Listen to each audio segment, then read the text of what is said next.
teman-teman gitu ya. Jadi kadang-kadang saya sudah minum obat gitu ya, tapi kok nggak ngefek sih di tubuh saya. Saya sudah minum Depro gitu ya, tapi kok nggak ngefek di tubuh saya. Kenapa gitu ya? Nah teman-teman, coba kita kenali efek gitu ya, interaksi obat dan makanan. Mungkin gitu ya, habis kita mengkonsumsi obat, kita mengkonsumsi Depro dan sebagainya, kita mengkonsumsi juga beberapa makanan yang ternyata makanan tersebut itu membuat interaksi dengan obat yang kita konsumsi. Yang pertama gitu ya, yang pertama, makanan yang memiliki serat larut dalam air itu bisa mengurangi efektivitas dari obat herbal yang kita makan gitu ya, yang kita konsumsi. Bahan mengembang di usus sehingga meningkatkan proses defekasi gitu ya. Jadi makanan tadi mengembang di usus gitu ya.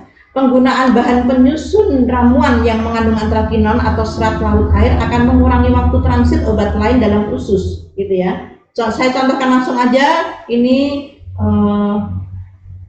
contohnya langsung, serat larut dalam air gitu ya, serat larut dalam air dulu.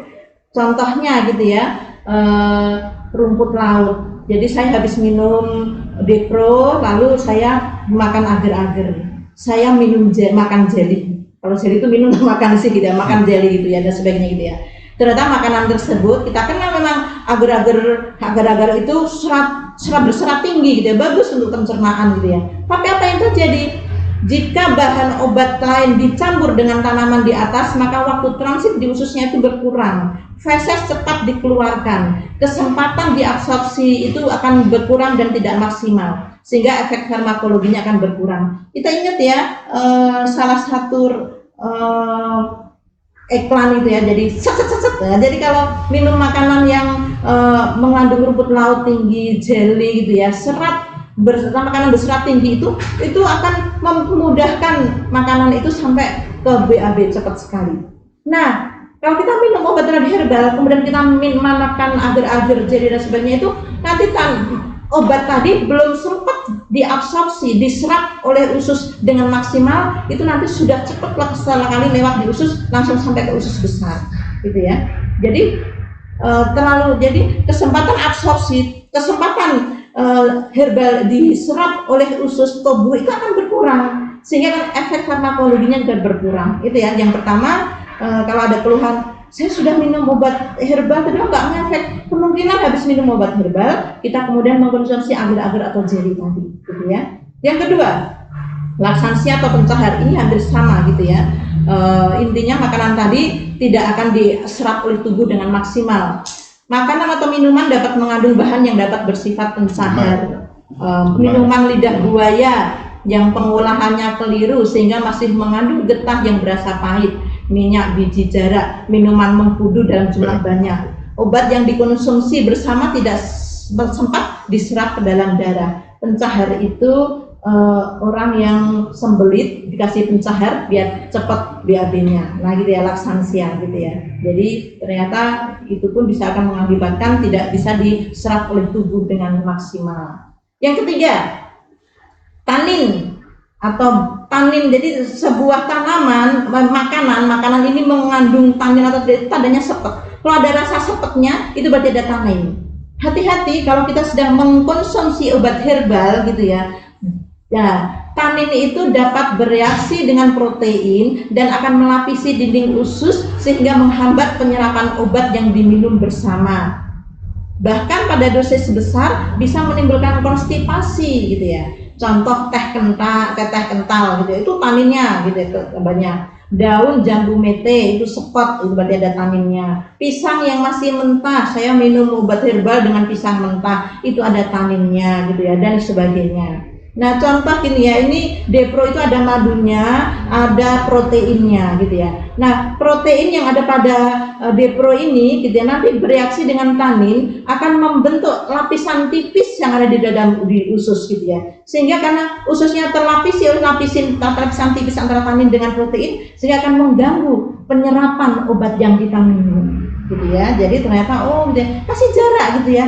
Jadi jangan minum Depro dengan teh kental gitu ya, nanti tidak akan maksimal kerjanya gitu ya. Nah jadi kalau mau boleh kita minum teh kental, boleh minum makan pisang gitu ya, tapi diberi jarak salak yang sepet itu, pokoknya yang sepet-sepet itu ada kandungan taninnya. Kemudian yang berikutnya yang bisa berinteraksi adalah serat yang tidak larut dalam air, gitu ya. Contohnya tempe, lah itu sagu, kangkung, gitu ya, kulit udang dan kulit kepiting, gitu ya. Kok kulitnya sih putusnya dimakan, nggak, bukan udangnya, bukan kepitingnya, oke, karena sitosannya itu, gitu ya. Nah, serat yang tidak larut air dapat menyerap obat yang dikonsumsi bersama sehingga obat tidak diserap ke dalam darah, gitu ya. Herbal yang kita minum itu akan diserap oleh makanan tadi dan dibuang bersama feses. Jadi gambarannya gini, saya mengkonsumsi Depro, kemudian saya makan tempe, gitu ya. Maka tempe tadi akan mengikat zat aktifnya Depro, kemudian setelah diikat kemudian dibawa ke usus besar dan dibuang ke usus besar, diikat, gitu ya. Jadi nggak bisa diserap oleh tubuh, gitu ya. Jadi serat atau padat itu dapat menyerap obat yang kita konsumsi, gitu ya, sehingga tidak akan bisa diserap oleh darah. Di usus 12 jari itu tidak bisa diserap, ya. Jadi tempenya tadi, sagunya tadi itu akan mengikat zat aktif dari herbal yang saya minum, kemudian akan dibuang bersama feses, gitu ya. Nah itu serat tidak larut air, hati-hati. Boleh makan tempe, sagu, kangkung itu, tapi nanti diberi waktu 2 jam atau 1 jam setelah kita minum konsumsi obat. Nah, kemudian enzim bromelin yang ada di nanas muda, hati-hati, gitu ya. Nanas muda banyak mengandung enzim bromelin yang dapat meningkatkan penyerapan obat ke dalam darah. Tapi kalau untuk Depro ini nggak apa-apa, gitu ya, malah akan lebih bagus saya bilang. Karena apa, gitu ya? Obat akan ditingkatkan penyerapannya ke dalam darah sehingga efeknya itu lebih besar, gitu ya. Nah kalau ini bagus, gitu ya. Jadi nanti kalau Depro, gitu ya, pakai nanas muda, nanti absorpsinya lebih maksimal, gitu ya. Ini hati-hati kalau kemoterapi bisa meningkatkan keparahan dari efek sampingnya. Kalau ini kan isinya cuma madu, ginura, jeruk nipis dan sebagainya. Dan terakhir, alkohol insya Allah kita enggak, kita sudah tahu kalau lagi minum obat nggak boleh alkohol. Minuman yang mengandung alkohol dapat meningkatkan efek obat yang berhubungan dengan susunan saraf pusat, gitu ya. Biji pala, arak, legen, tape, dan sudah terlalu masak, obat batu, ya, ini bisa bersifat toksik terhadap hepar dan memacu mah, gitu ya. Jangan, jadi kalau lagi minum obat jangan meminum makanan yang mengandung alkohol, gitu ya. Legen, tape dan sebagainya itu tolong jangan sampai. Kita tidak tahu karena alkohol mudah sekali bereaksi dengan zat aktif yang ada pada obat yang kita konsumsi. Hindari, gitu ya.